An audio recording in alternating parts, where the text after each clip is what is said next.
Hi, this is Chris from needlepointers.com, and today I'd like to show you how to assemble this Clay's Choice quilt block. I will be cutting the pieces for this block with my Accuquilt Go cutter and dies from a 10-inch and a 5-inch Go cube.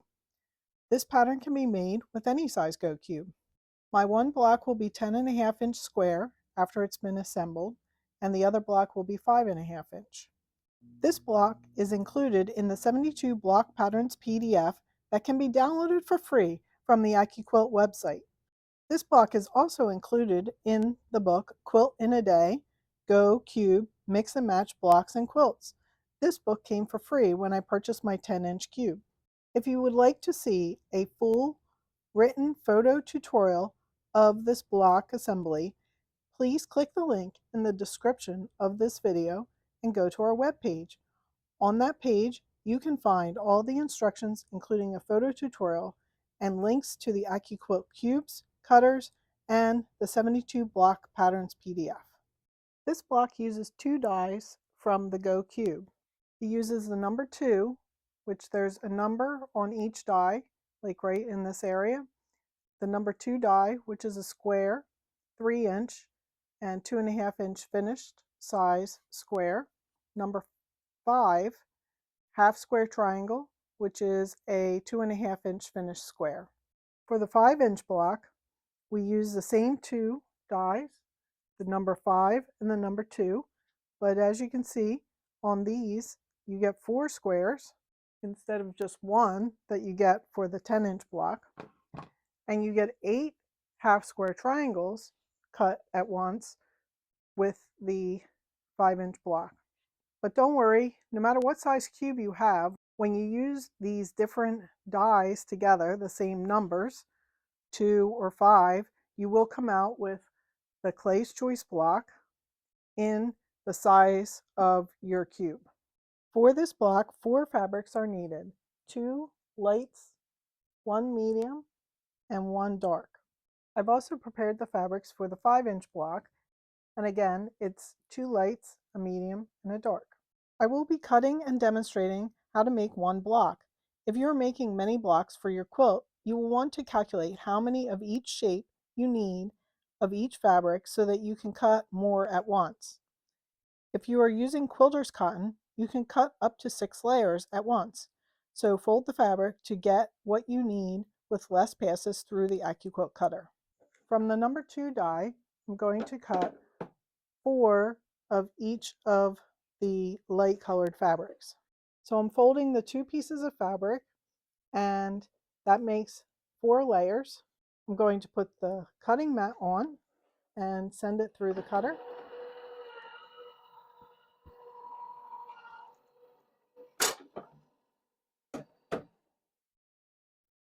So there's the 4 squares I need of the light color.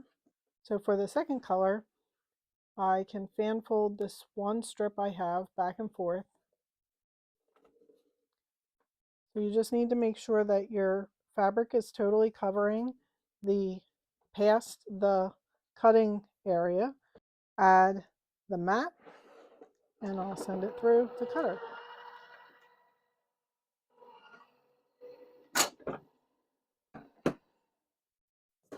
So there's 8 pieces of the second light color.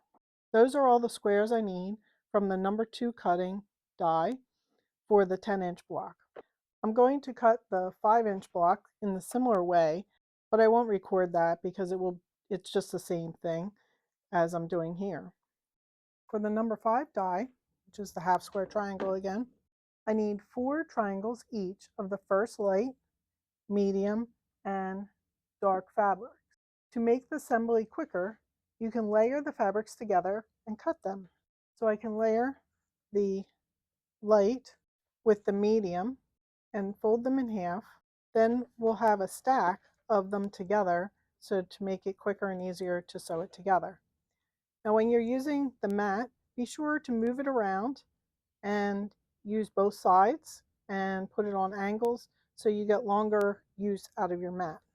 There's the 4 with the light and the medium fabric triangles. So now I have the medium and the dark fabric, and I'm going to fold those in half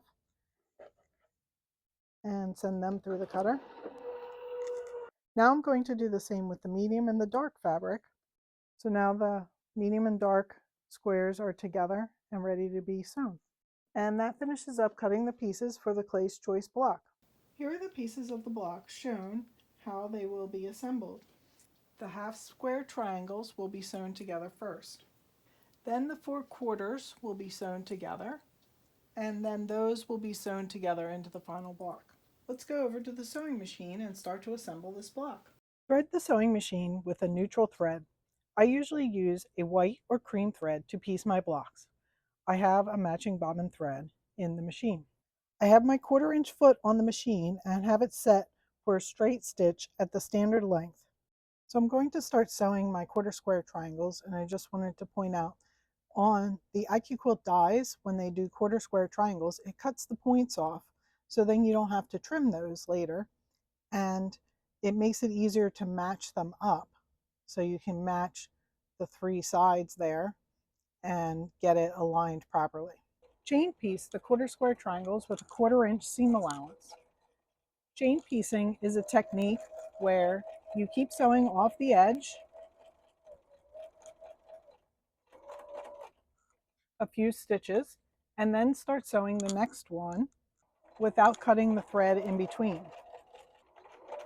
This can be a much faster way to piece your pieces together. So I have 4 more to do, which these have the light color and the medium color. And then I'll be back in just a minute after I've finished all of those. I have this handy cutter that holds an old rotary blade, and it's great for cutting apart these chain piece blocks. If you would like to get one of these, click the link in the description to visit our page, and the link will be near the end of the tutorial. Iron the half square triangles with the seams going towards the medium fabric. So the red is my medium and the green is my dark. If you iron your seams in the correct direction, then it will help later on when we do the block assembly. As you can see, the seam is ironed towards the red, which is my medium fabric. I'll finish ironing these and be back in a couple minutes. So here's a visual of the half square triangles inside the block. Next, we will sew the sections of 4 patches together. So take this one corner and stack your fabrics of the same colors in the same orientation, because they're essentially the same block, they're just rotated. So each of these colors, if we stack them like this, they will go together, and I'm stacking the same colors the same exact way, all 4 of them, like this. Here are my stacks at the sewing machine and ready to be sewn together. I'm going to sew this seam in the middle. I'm going to take this piece and flip it over top, match the corners, and then start sewing this together. Again, I'm going to chain piece these. Then I'm going to continue with these 2 pieces and stack with these right sides together and sew them also. So I've sewn and cut apart the pieces, and I have them in these 2 stacks. I like to iron between each step to make sure that the seams are all in the correct directions. So the squares are going to be sewn together in this fashion, and then they rotate around. So all the 4 squares are sewn the same way. The one thing we want to make sure we do is to iron the seams in opposite directions for the 2 sides. So for this one, I'm going to iron the seam so that it's towards the corner piece or the second light, and then on this one I'm going to iron it so that the pieces are towards the dark and the medium. So let's start with these, and I'm going to flip that open and iron it.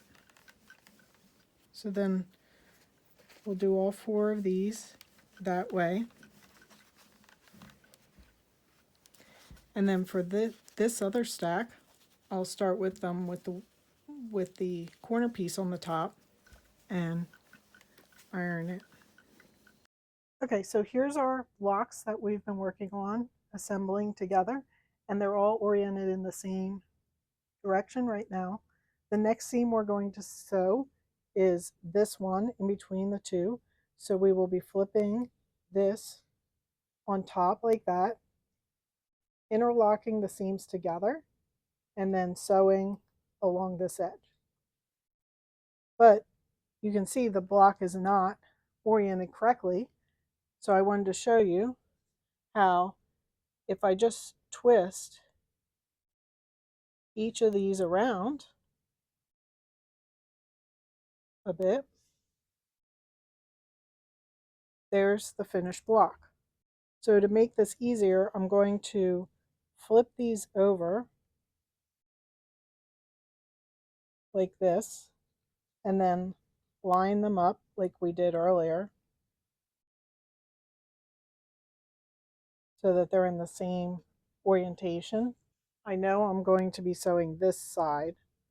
So let's go over to the sewing machine and let's sew these together. I'm ready to sew these together. This is the side I'm going to sew, and I have them all stacked this way so that I can sew them without worrying. As I'm sewing though, I want to make sure that I interlock the seams. So I showed you this a little bit earlier, but you can see that there's like kind of a ridge on the seam here and a ridge there because the seams are ironed in opposite directions. And when you put them together, they'll kind of like lock together, and that will make the seams be perfect when you sew them. I'll finish sewing these 4 seams together, and we'll be back over at the ironing board, and I'll show you how to press and swirl the seam. So back at the ironing board, I have my 3 seams sewn there, and when we press these seams open, we're going to want to swirl the seams, which will make this little box in the center.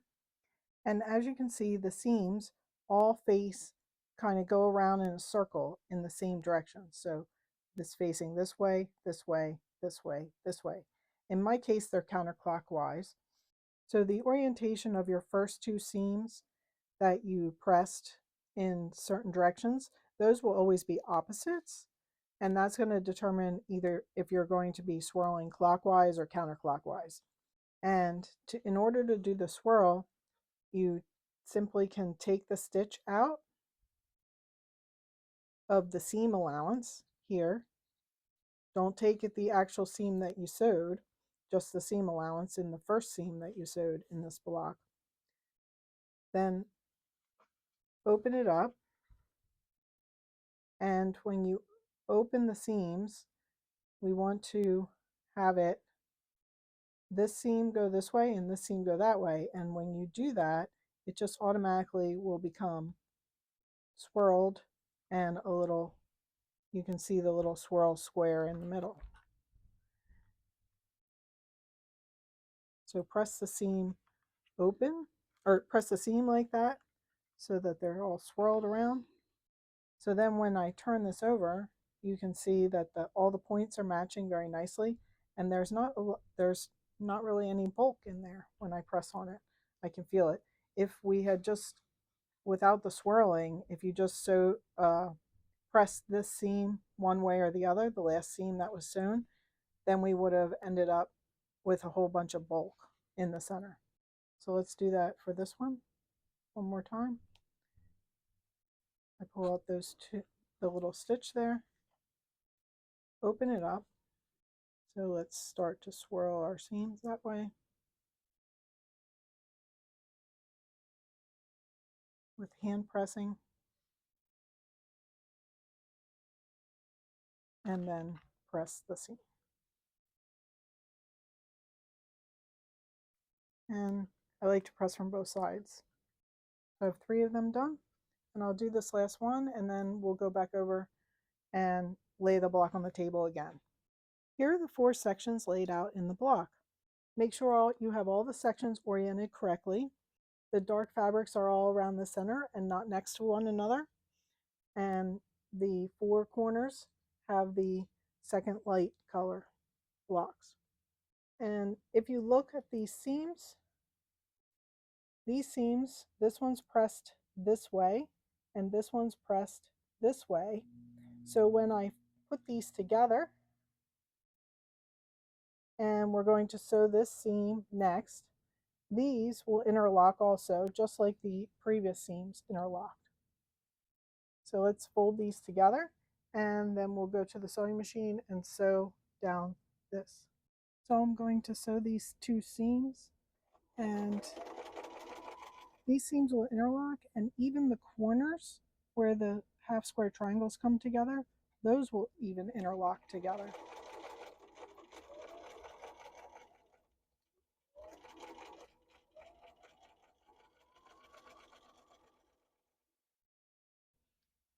Next, I'm going to head to the ironing board and press both the seams in the same direction. One last seam and this block will be finished. The seams will interlock again since they are pressed in the same direction. I'll place these two sections together, and then I'll sew the last seam, press and swirl the center, and I'll show you the finished block. Here's the finished block. It's nice and flat, and there's no bulk in the center. Here's the back of the block, zoomed in, and you can see that the four center seams are swirled counterclockwise, and we have this nice swirling pattern in the center. The same on the smaller block. The four seams are going around this way, and there's a nice swirl in the center. And here's a close-up of the finished block, and you can see all the little points come together all throughout the block. And the same with this one. The points are coming together very nicely right here in the center. We hope you enjoyed learning how to use your Accuquilt Go to cut and assemble the Clay's Choice quilt block. Let us know what you think in the comments below. Like and share our videos, and if you're not a subscriber, subscribe to our channel so you won't miss future videos. Help us spread our videos by sharing them with your friends on Facebook, Twitter, and Pinterest. Visit our website, needlepointers.com, for lots of other quilting tutorials and free projects. While you are there, sign up for our free weekly newsletter so you won't miss new tutorials. Happy quilting!